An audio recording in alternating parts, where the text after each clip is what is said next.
त्रिवेदी। संदर्भ में किसी का नाम नहीं लिया।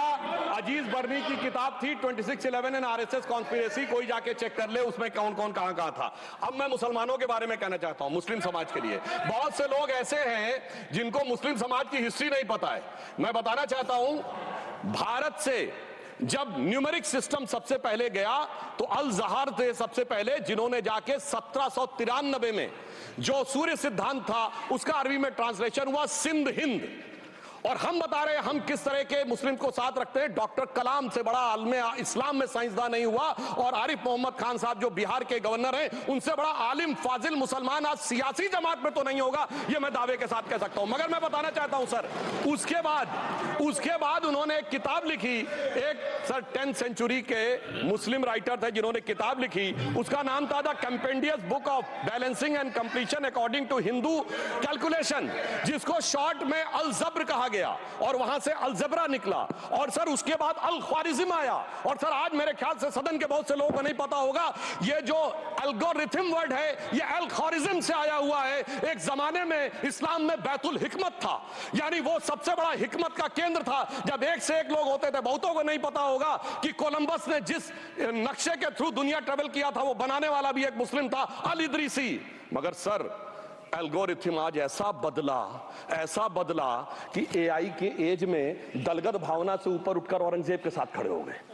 सर ये एल्गोरिथम किसने बदल दिया, ये मैं बताना चाहता हूं। इस पे थोड़ा सोचने की जरूरत है। इसलिए मैं कहता हूं मुस्लिम पॉलिटिक्स की सोच क्या थी, हमने किन मुसलमानों का साथ दिया है, मैं बताना चाहता हूं सर। वीर अब्दुल हमीद की शहादत की 50वीं वर्षगांठ 2015 में हुई।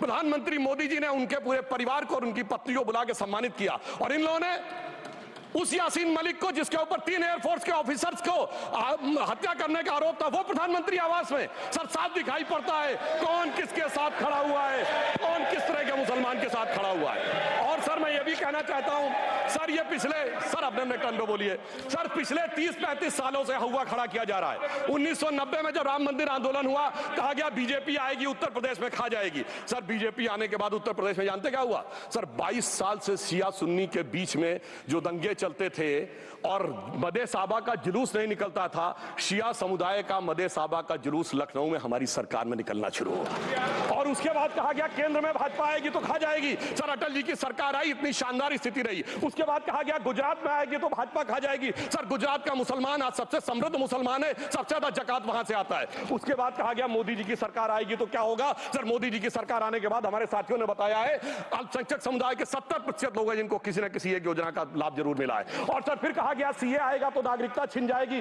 सर उसके बाद भी आपने सब देखा, और सर हम बचपन में सुनते थे कि राम मंदिर बनने लगेगा तो मिडिल ईस्ट के देश पेट्रोल देना बंद कर देंगे। सर राम मंदिर भी बन रहा है, और भारत मिडिल ईस्ट कॉरिडोर भी बन रहा है, और अबू धाबी में भी मंदिर बन रहा है, और 4 मुस्लिम देशों ने सर्वोच्च नागरिक सम्मान मोदी जी को दिया हुआ है। इसलिए मैं कहना चाहता हूं सर, मर्ज हो तो उसका इलाज किया जा सकता है। जैसे हमारे यहां वैद धन्वंतर माने गए हैं, इस्लामी अकीदे में वैद हकीम लुकमान माने गए, तो कहा गया है उनके लिए कि इसमें क्या रखा है, देखे है जो तू आन के पास, बदगुमा वहम की दारू नहीं लुकमान के पास। यानी मर्ज का इलाज है, पर वहम का इलाज तो हकीम लुकमान भी नहीं कर सकते जो आपने पाल कर रखा है। मैं कहना चाहता हूं हम किन मुसलमानों की बात करते हैं, आप गंगा जमुनी तहजीब की बात करते हैं। सर दारा शिकोह औरंगजेब का बड़ा भाई था, उसने उपनिषदों का अध्ययन किया, संस्कृत में अनुवाद कराया और नाम रखा सिर्रा अकबर, यानी वर्ड्स ऑफ गॉड। मैंने किसी को दारा शिकोह की जयंती मनाते हुए नहीं देखा। मैं पूछना चाहता हूं बेगम बीबी ताज, उनके घर पे जाते किसी ने सुना? सर ये बताइए, आलम शेख इतने बड़े कृष्ण भक्त के कवि, किसी ने सुना उनके घर पे जाते हुए? मलिक मोहम्मद जायसी जिन्होंने पद्मावत लिखा, उत्तर प्रदेश के रहने वाले, उनके घर पे कोई गया? ये बताइए ब्रिगेडियर मोहम्मद उस्मान के घर पे कौन गया? आजमगढ़ में, गाजीपुर के रहने वाले थे, आज तक जाने वालों में नहीं दिखे। और मैं सर बताना चाहता हूं एक और बात, सर एक सैयद इब्राहिम रसखान हुए हैं, बहुत बड़े कृष्ण भक्त के कवि।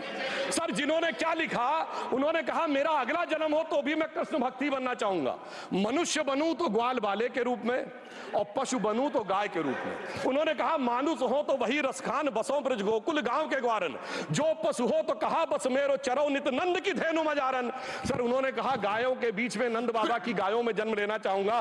मगर सर आज एक ऐसे नेता आए हैं इस देश में जिनको गायों से बदबू आने लगी है, तो उनके लिए मुझे मेरे मन में भाव आता है सर कि श्री रामचंद्र कह गए सिया से ऐसा कलयुग आएगा, गोपालक श्री यदुवर कुल में एक ऐसा नेता आएगा जिसे बकरे कटने में खुशबू मिलेगी, गौ माता में बदबू पाएगा।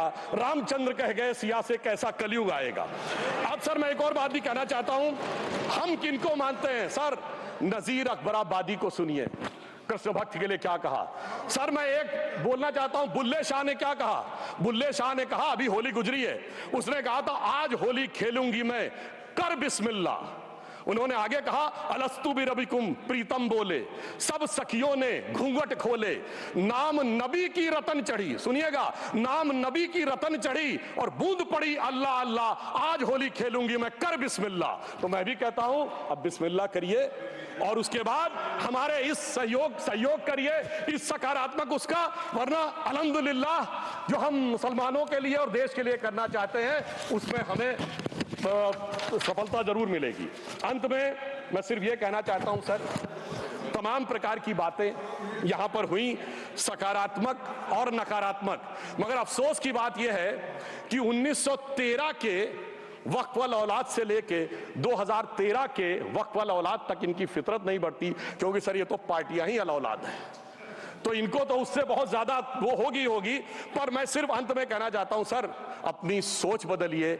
आप जिस कश्ती पे सवार होकर इस दरिया को पार करने की कोशिश कर रहे हैं, पिछले 75 साल में नहीं कर पा रहे हैं, 10-12 साल में बहुत हिचकोले खा रहे हैं, तो कश्ती और रास्ता बदलिए। तो इनके लिए अंत में एक पंक्ति कहते हुए बात समाप्त करना चाहूंगा कि इन्होंने कश्ती भी नहीं बदली, दरिया भी नहीं बदला, पर इन डूबने वालों का जज्बा भी नहीं बदला, पर है शौक सफर ऐसा, एक उम्र हुई हमने, मंजिल भी नहीं पाई, रास्ता भी नहीं बदला। अब अगर नई मंजिल पानी है, नई मंजिल की नई सुबह देखनी है, तो मैं कहना चाहता हूं आइए सबको साथ लेकर चलिए। और एक ऐसा वक्त आया है जब जो हमारे किरण रिजिजू जी ने कहा था कि मैंने एक शम्मा जलाई हवाओं के खिलाफ, तो मैं प्रधानमंत्री मोदी जी की तरफ से कहता हूं कि हमें इल्जाम मत दीजिए, बहुत अफसोस होता है, हमें इल्जाम मत दीजिए, बहुत अफसोस होता है। बड़ी तरकीब से कश्ती यहां तक लेके आए हैं और बदल देते हैं हम दरिया की लहरें अपनी हिम्मत से, आंधियों में भी अक्सर चिराग हमने जलाए हैं। धन्यवाद।